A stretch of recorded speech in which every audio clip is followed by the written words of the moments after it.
The stars above Earth shimmered and twisted as massive ships tore through the fabric of space. Commander Vexthara stood on the bridge of her flagship, watching the blue and green world grow larger on her screens. She had conquered 300 worlds for the Zephyrian Empire, and this small planet looked no different from any other primitive civilization she had crushed. Her tactical officer turned to face her. "Commander, our scouts confirmed the initial reports. The inhabitants call themselves humans. They have basic space travel, but nothing that can threaten our fleet. Their largest vessels are smaller than our escort ships." Vexthara nodded with satisfaction. The preliminary scans had been promising. Earth sat in the Outer Rim territories, far from any major trade routes or military strongholds. Its inhabitants had only recently developed faster-than-light communication, and their weapons were still based on crude kinetic projectiles. The invasion would be swift and profitable. "How many ships do they have?" she asked.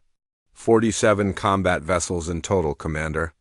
Most appear to be converted cargo haulers with basic armor plating. Their defensive stations around the third moon show similar construction. We count fewer than 200 fighters across their entire fleet. The numbers made Vexthara almost laugh. Her invasion force consisted of over 2,000 ships, each one equipped with energy shields that could deflect any primitive weapon these humans possessed. Her plasma cannons could reduce their cities to molten glass in minutes. The conquest would be over before the humans even understood what was happening.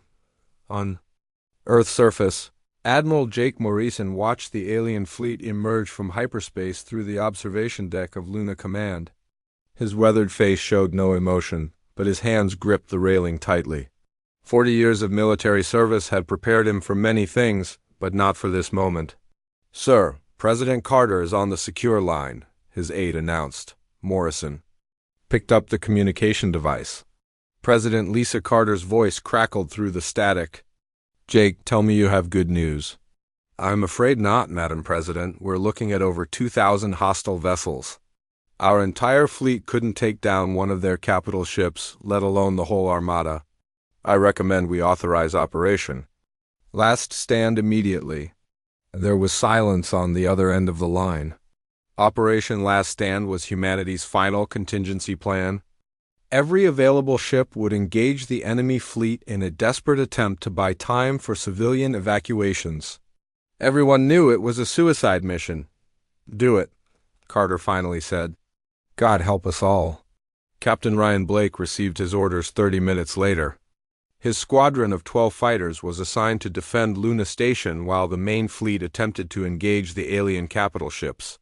Blake looked at his pilots, most of them barely out of flight school, and tried to think of something encouraging to say. "Remember your training," he told them. "Stay in formation, watch each other's backs, and make every shot count." The first engagement began as the alien fleet reached Earth's outer defensive perimeter. Blake watched in horror as humanity's proud space fleet was torn apart in minutes.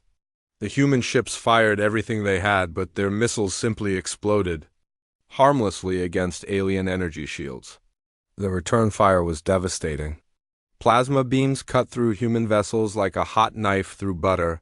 The battleship Freedom, flagship of the Earth Defense Force, lasted less than 3 minutes against a single alien dreadnought. Blake saw Admiral Morrison's ship break apart in a brilliant explosion that lit up the darkness of space. Within an hour, 39 of humanity's 47 warships were destroyed or disabled. Luna Station fared no better. Blake's squadron managed to down 2 alien fighters before the enemy overwhelmed their defenses. His last transmission was a warning to Earth Defense Command that the station's shields were failing.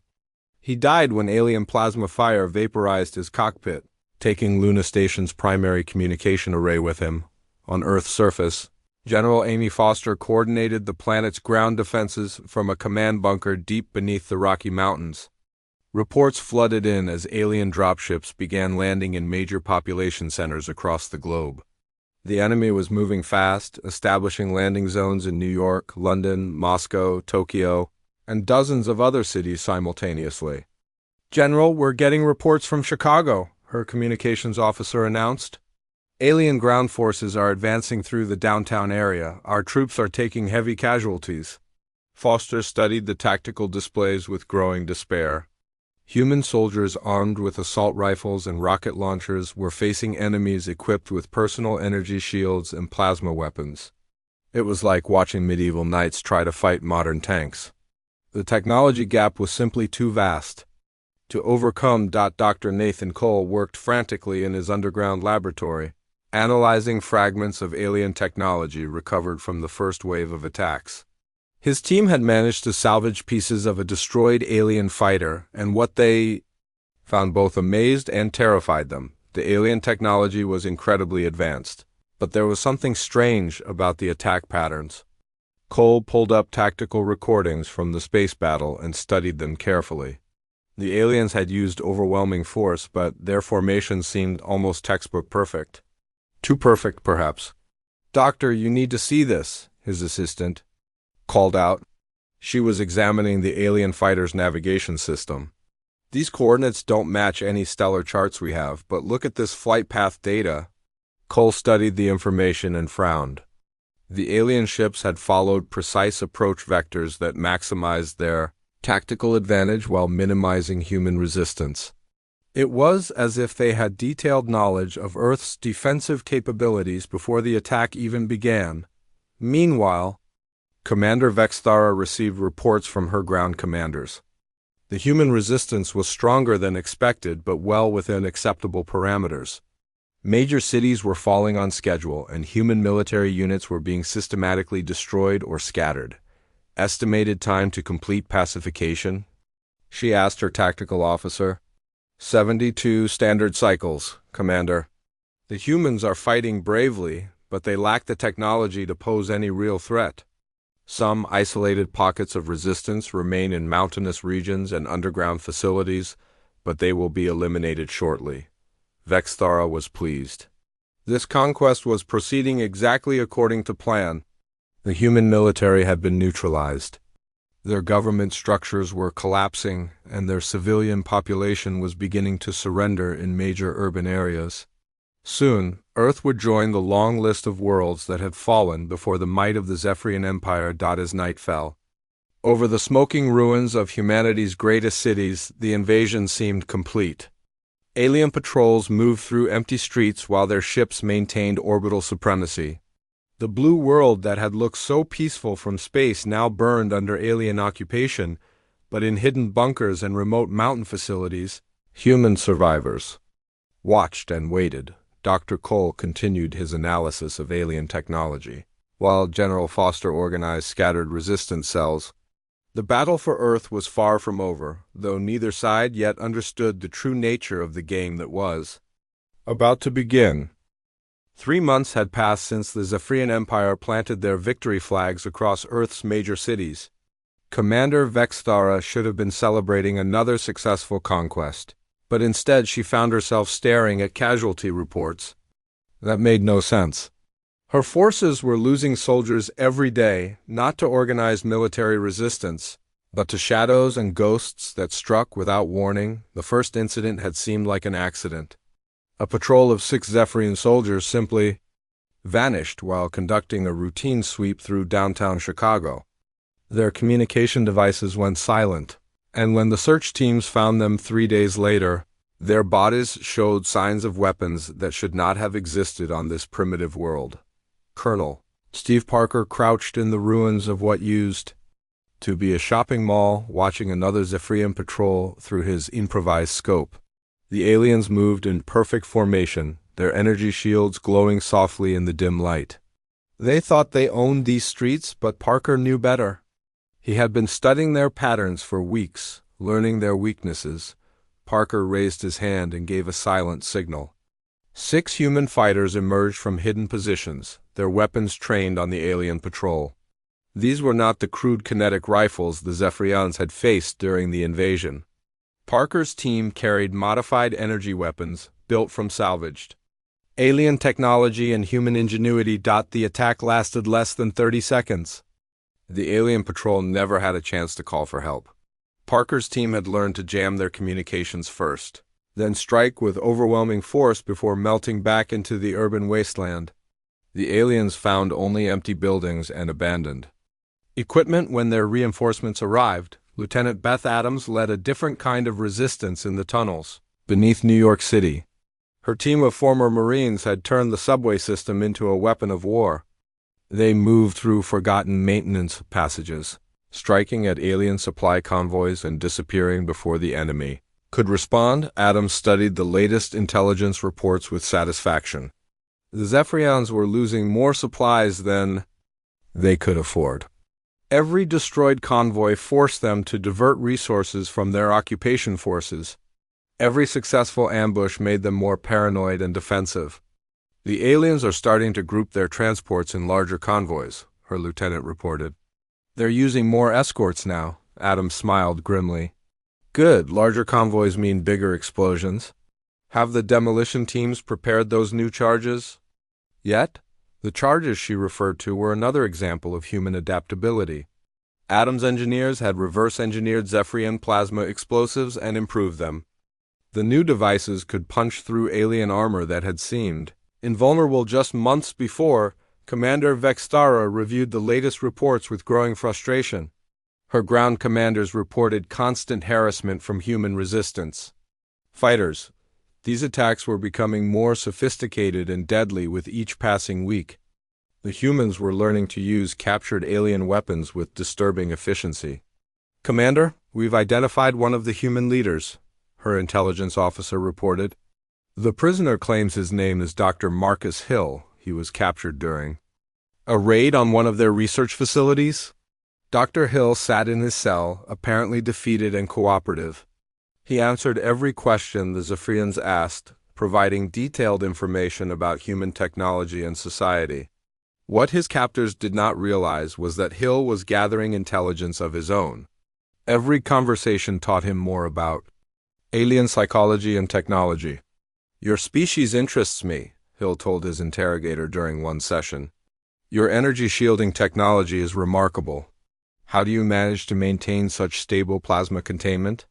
The Zephyrian officer was flattered by the humans' apparent admiration. He began explaining the principles behind their defensive systems, not realizing that Hill was memorizing every detail. The information would be passed to human resistance cells through a communication network the aliens had not yet discovered. Sergeant Tony Walsh coordinated resistance activities across multiple continents from a hidden command center in the Australian outback. His operation used a combination of old-fashioned radio equipment and captured alien communication devices to maintain contact with cells worldwide. The network had grown far beyond what the Zephyrians believed possible. London report successful. Strike on alien fuel depot, his radio operator announced. Moscow cell requests equipment for next phase operations. Sydney team has intercepted alien supply manifest. Walsh marked each report on his global map. The pattern was becoming clear. Human resistance was not random or desperate. It was coordinated, purposeful, and growing stronger every day. The aliens had underestimated humanity's ability to organize and adapt. The breakthrough came when engineer Katie Ross successfully reverse-engineered a complete Zephyrian energy shield generator. Working in a hidden facility beneath Denver, Ross and her team had spent weeks studying captured alien equipment. What they discovered changed everything. The alien shields are powerful but inefficient, Ross explained to her team. They waste nearly 40% of their energy maintaining stable field harmonics. If we eliminate the redundant subsystems and optimize the power flow, we can increase efficiency by 30%. The improved shields were immediately distributed to resistance cells worldwide. Human fighters who had been vulnerable to alien energy weapons could now withstand direct hits. The technological gap that had seemed insurmountable was beginning to close. Commander Vexthara received the most disturbing report yet when her forward base outside Paris was completely overrun. The attack had been executed with military precision using exclusively alien weapons. Worse still, the humans had somehow improved the weapons' effectiveness beyond original specifications. How is this possible? She demanded. These creatures were barely capable of spaceflight 6 months ago. Now they're using our own technology against us better than we can. Her tactical officer studied the battle recordings with obvious concern. Commander, the humans appear to be learning at an exponential rate. Every engagement teaches them new tactics. Every captured weapon becomes a template for improvement. At this rate of adaptation, they may soon possess technological superiority. The words hung in the air like a death sentence. No species in Zephyrian? Military history had ever turned the tide of an invasion through pure technological adaptation. The humans were doing something that should have been impossible, deep in his underground laboratory. Dr. Nathan Cole made the discovery that would change everything. While analyzing the latest batch of alien technology, he found something that made his blood run cold. Hidden within the alien computer systems were detailed star charts and historical records. "My God," Cole whispered as he read the data, "they've been watching us for over a century." The records showed multiple Zephyrian reconnaissance missions to Earth dating back decades. The aliens had detailed information about human technology, culture, and military capabilities. They had planned this invasion for generations, studying their prey with scientific precision, but if the Zephyrians had been watching Earth for so long, why were they now struggling against human resistance? The answer was becoming terrifyingly clear. Either the aliens had severely miscalculated human potential, or humanity had been hiding their true capabilities all along. As night fell over the occupied Earth, both sides prepared for the next phase of their conflict. The Zephyrians were beginning to suspect that their easy conquest was becoming a nightmare. The humans were discovering that their apparent defeat might have been part of a much larger game. Neither side yet understood that the real battle was just beginning. The message came through on an emergency frequency that Colonel Steve Parker thought was impossible. Admiral Jake Morrison's voice crackled through the static, clear and strong, despite being officially dead for 3 months. Parker nearly dropped his radio receiver when he heard the familiar voice calling all resistance commanders to a set of coordinates, deep beneath the Colorado Rockies. "All units, this is Admiral Morrison. Operation Deep Mountain is now active. Convergence point Alpha 7, authentication code Prometheus Rising. The real war begins now." Parker stared at the radio in disbelief. Morrison had died when his flagship was destroyed during the initial invasion. Every human survivor had seen the explosion that tore the Freedom apart. Yet here was his voice, giving orders with the same calm authority that had made him Earth's greatest military leader. The journey to the coordinates took Parker's team 3 days of careful movement through alien-patrolled territory. When they finally reached the specified location, they found what appeared to be an ordinary mountain face. Parker was beginning to think the transmission had been an alien trick when the rock wall suddenly split apart, revealing a massive entrance tunnel inside the mountain. Parker discovered something that shattered everything he thought he knew about Earth's military capabilities. The facility stretched for miles in every direction, carved deep into the living rock. Thousands of people moved through corridors filled with technology that made Zephyrian equipment look primitive. Admiral Morrison stood waiting for them in the main command center, very much alive and wearing a uniform Parker had never seen before. "Welcome to Deep Mountain," Morrison said with a slight smile. "I imagine you have questions." Parker could barely speak. The facility around him hummed with power from fusion reactors that should not have existed on Earth. Holographic displays showed tactical information that covered not just Earth but dozens of star systems across the galaxy. Scientists and engineers worked on projects that incorporated technology decades ahead of anything humanity had supposedly possessed. Dr. Helen Price stepped forward to address the assembled resistance leaders. Her white lab coat bore insignia that Parker did not recognize, and her confident manner suggested someone accustomed to working with classified information far beyond normal security levels. "Gentlemen, ladies, what you are seeing represents 60 years of preparation," Price explained. "Deep Mountain has been operational since 1963, shortly after we detected our first confirmed extraterrestrial signals. Everything you have witnessed during this invasion was anticipated and planned for. The words hit Parker like a physical blow. The entire invasion, the destruction of Earth's fleet, the occupation of major cities, the desperate resistance efforts, all of it had been expected. The implications were staggering. Captain Rob Davis emerged from another section of the facility, wearing the same unfamiliar uniform as Morrison. He carried himself with the bearing of a seasoned military officer, but Parker was certain he had never seen this man during any official Earth Defense Force operations. Captain Davis, commander of the real Earth Defense Fleet, Morrison introduced him. Rob, please explain our naval situation to our guests. Davis activated a holographic display that showed the solar system in perfect detail. Parker watched in amazement as dozens of hidden bases appeared on the map. Asteroid mining facilities, lunar installations, and orbital platforms that had somehow remained invisible to both human and alien detection systems. The fleet that engaged the Zephyrians during the initial invasion consisted entirely of obsolete vessels and converted civilian ships, Davis explained. Our actual military force has been hidden in deep space facilities for decades. We currently maintain over 300 combat vessels, each one incorporating technology recovered from previous alien incursions. Previous incursions, the words echoed in Parker's mind. Earth had been visited by aliens before, and somehow the military had kept it completely secret from the general population. The scale of the deception was breathtaking. Engineer Sam Turner led the group to the facility's research and development section. Here, Parker saw human scientists working with technology that seemed decades ahead of current Zephyrian equipment.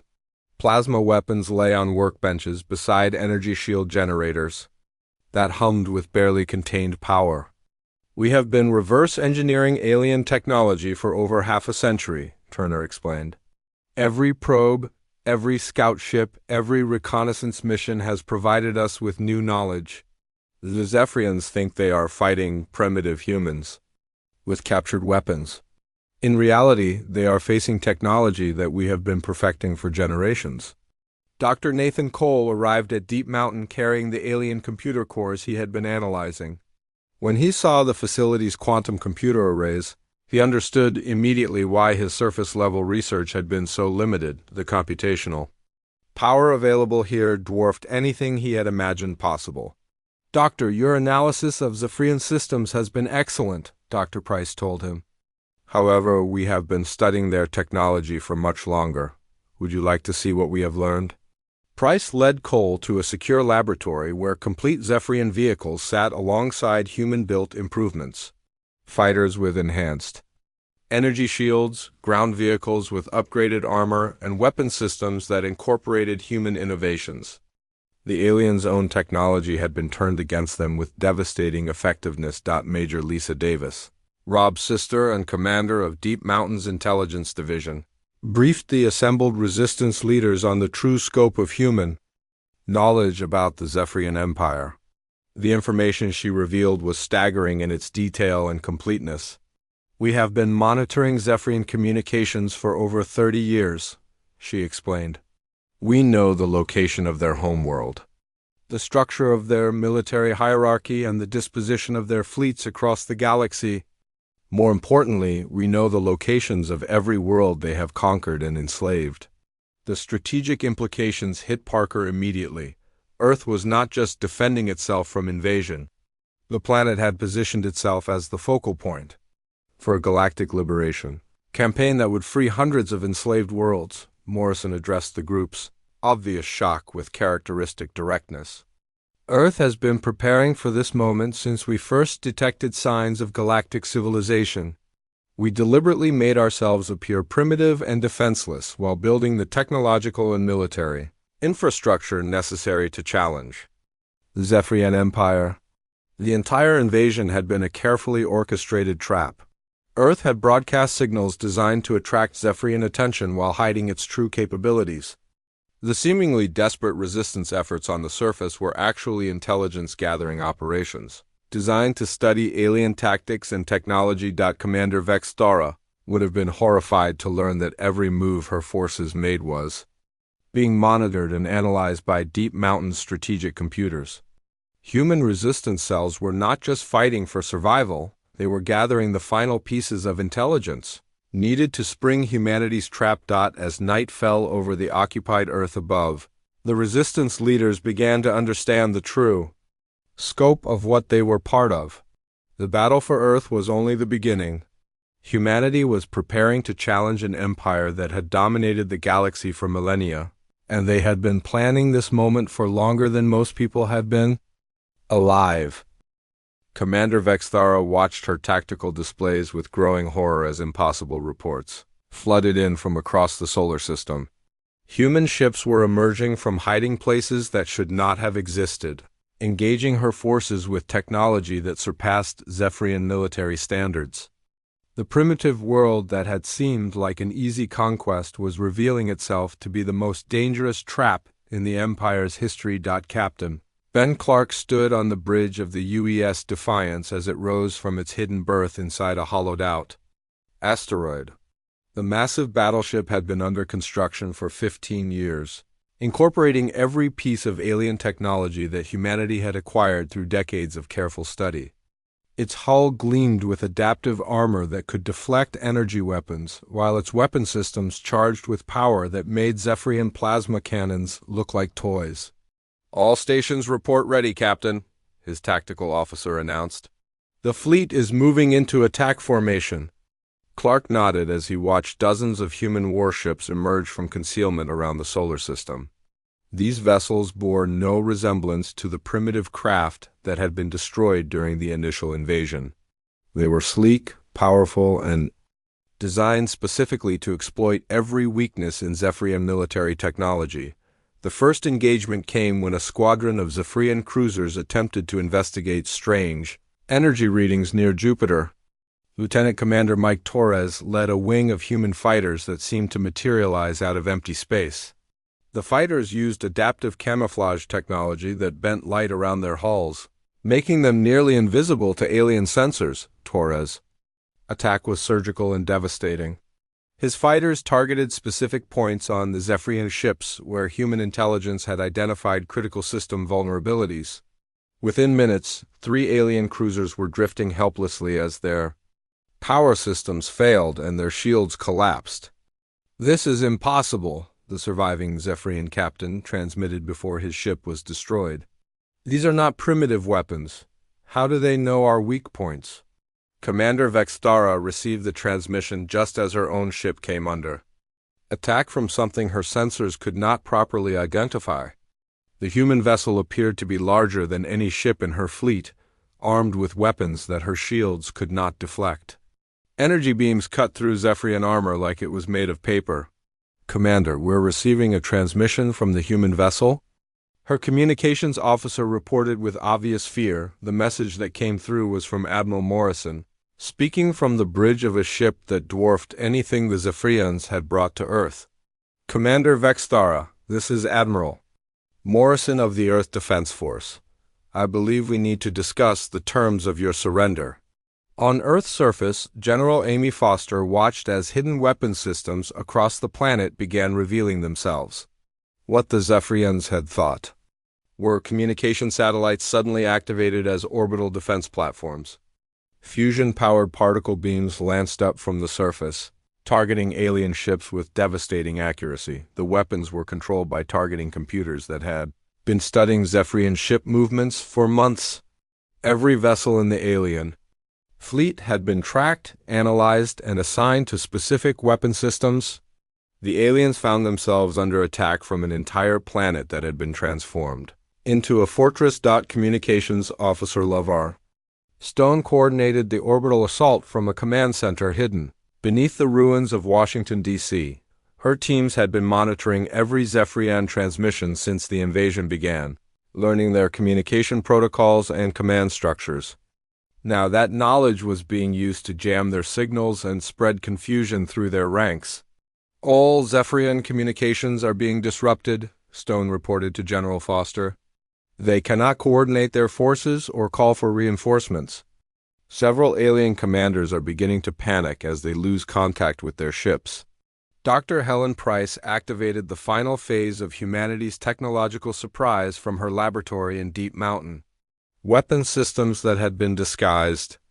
As industrial equipment came online across the planet, manufacturing facilities that the aliens thought produced consumer goods revealed themselves as military production centers capable of outbuilding the entire Zephyrian war machine. Phase 4 is now active, Price announced to the Global Command Network. All hidden assets are engaging. The aliens are about to discover just how thoroughly they have been deceived. Engineer Katie Ross led a team of technicians as they unveiled improved versions of every major Zephyrian weapon system. Plasma cannons with twice the power output, energy shields with 3 times the efficiency, and propulsion systems that could outmaneuver anything in the alien fleet. Human engineering had taken alien technology and made it superior to the original designs. The aliens built good equipment, Ross explained to her team as they loaded the new weapons onto human ships. But they built it for their own biology and psychology. We redesigned everything for human use and human tactics. The results speak for themselves. The space battle above Earth became a slaughter as more human vessels emerged from hiding. Ships that had been camouflaged as asteroids revealed themselves as massive dreadnoughts. Space stations that appeared to be mining platforms activated as weapons platforms with firepower that could destroy entire fleets. Lieutenant Commander Davis coordinated the human fleet's movements with precision that the Zephyrians could not match. Human ships worked together using communication systems that the aliens could not intercept or jam. Every move was planned and executed with mechanical efficiency. Zephyrian fleet strength is down to 60%, Davis reported to Admiral Morrison. Their formations are breaking apart as individual captains attempt to retreat. Several alien ships are requesting permission to surrender. Commander Vexthara tried desperately to implement emergency protocols, but her fleet was falling apart around her. Ships that had seemed invincible were being destroyed by weapons that should not have existed. The humans were not just fighting back, they were winning with overwhelming superiority. All ships implement scattered retreat protocol, she ordered. We must escape and warn the Empire of what we have found here. But escape was not possible. Human ships had been systematically destroying the hyperspace navigation beacons that Zephyrian vessels needed for faster-than-light travel. The aliens were trapped in a solar system that had become their tomb. Captain Rob Blake, whose death during the initial invasion had been carefully staged, commanded the human forces that surrounded the remaining Zephyrian fleet. His ship emerged from behind Earth's moon, revealing that his apparent destruction had been part of humanity's deception. Commander Vexthara, this is Captain Blake. I believe you thought I was dead. That was the point. Surrender your remaining ships, and your crews will be treated according to the laws of war. The truth was becoming clear to the surviving Zephyrians. They had not conquered a primitive world. They had walked into a trap that had been planned. For decades, Earth was not the victim of their invasion. It was the predator that had lured them to their destruction. As the last Zephyrian ships powered down their weapons in surrender, humanity prepared to reveal the final scope of their deception. The battle for Earth was over, but the real war was just beginning. Admiral Jake Morrison stood in the main conference room of Deep Mountain as Commander Vexthara was escorted in by human guards. The Zephyrian commander looked defeated and confused, unable to understand how her mighty empire's greatest invasion force had been crushed by beings she had considered primitive savages just days before. Please sit, Commander, Morrison said politely. We have much to discuss. Vexthara remained standing, her pride still intact despite her defeat. I demand to know how this deception was possible. My scouts surveyed this world for cycles. Your species showed no signs of advanced technology or military capability. Morrison smiled and activated a holographic display that filled the room with star charts covering thousands of light years. Commander, your scouts saw exactly what we wanted them to see. Earth has been broadcasting carefully designed signals into space for over 70 years, all intended to make us appear weak and defenseless. Dr. Nathan Cole entered the room carrying a datapad filled with information that would shatter everything the Zephyrian Empire believed about human civilization. His analysis of captured alien technology had revealed the final pieces of a puzzle that stretched back over 2 centuries. Commander Vextara, we have been tracking your empire's expansion across the galaxy since 1847, Cole explained.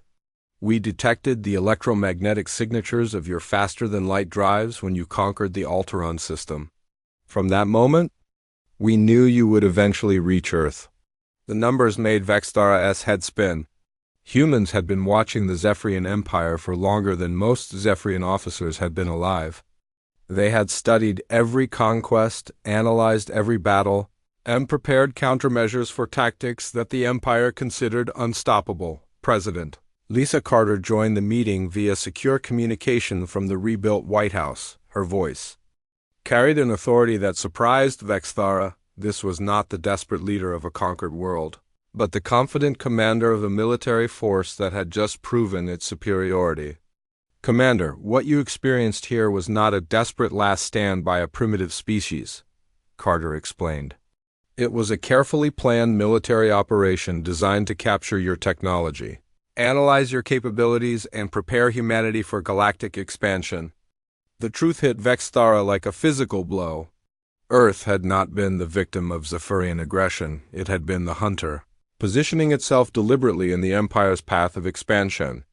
Every aspect of the invasion had been anticipated and planned for. Admiral Kate Reynolds entered the conference room wearing the uniform of the Deep Space Fleet, a military organization that officially did not exist. Her presence made Vextara realize that humanity's deception went far deeper than hidden weapons and secret bases. We have detailed intelligence on every world your empire has conquered, Reynolds informed the alien commander. Population centers, industrial capabilities, defensive installations, and most importantly, the location and strength of your occupation forces. The implications were staggering. Humanity was not just defending Earth, they were preparing to liberate the entire galaxy from Zephyrian rule. The underground facilities beneath Earth contained detailed invasion plans for dozens of occupied worlds. Engineer Sam Turner brought in examples of the latest human military technology. Weapons that incorporated 60 years of reverse-engineered alien science combined with human innovation and engineering. The results were systems that surpassed anything in the Zephyrian arsenal. Your empire builds good equipment, Turner told Vextara, but you design everything for conquest and occupation. We built our systems for liberation and defense. The difference in philosophy shows in the performance. Captain Ben Clark reported the final tally of the space battle that had destroyed the Zephyrian invasion fleet. Of the 2,000 ships that had attacked Earth, fewer than 300 remained operational. Most of those were damaged beyond immediate repair and completely cut off from outside communication. Your remaining vessels are being offered a choice, Clark explained. Surrender and accept repatriation to Zephyrian space or join humanity's liberation fleet and help free the worlds your empire has enslaved. Several of your captains have already chosen to switch sides. The offer of alliance surprised Vextara more than anything else humans had revealed. She had expected execution or imprisonment, not an invitation to join their cause. The strategic implications showed a level of political sophistication that challenged everything she thought she knew about human psychology. Dr. Helen Price presented the most shocking revelation of all when she activated a display showing construction facilities hidden throughout the solar system. Massive shipyards were building vessels that dwarfed anything the Zephyrian Empire had ever constructed. The industrial capacity was staggering. These facilities have been operational for decades, Price explained. We have been preparing for galactic war while maintaining the illusion of a peaceful, primitive civilization. Our manufacturing capabilities now exceed those of your entire empire. Major Lisa Davis brought in the final piece of intelligence that would determine humanity's next moves. Her teams had successfully decoded the complete Zephyrian military database, providing detailed information about every aspect of the Empire's operations. We know the location of your homeworld, the disposition of your fleets, and the weaknesses of every major installation in your territory, Davis informed Vextara. More importantly, we have communication protocols that will allow us to contact resistance movements on occupied worlds.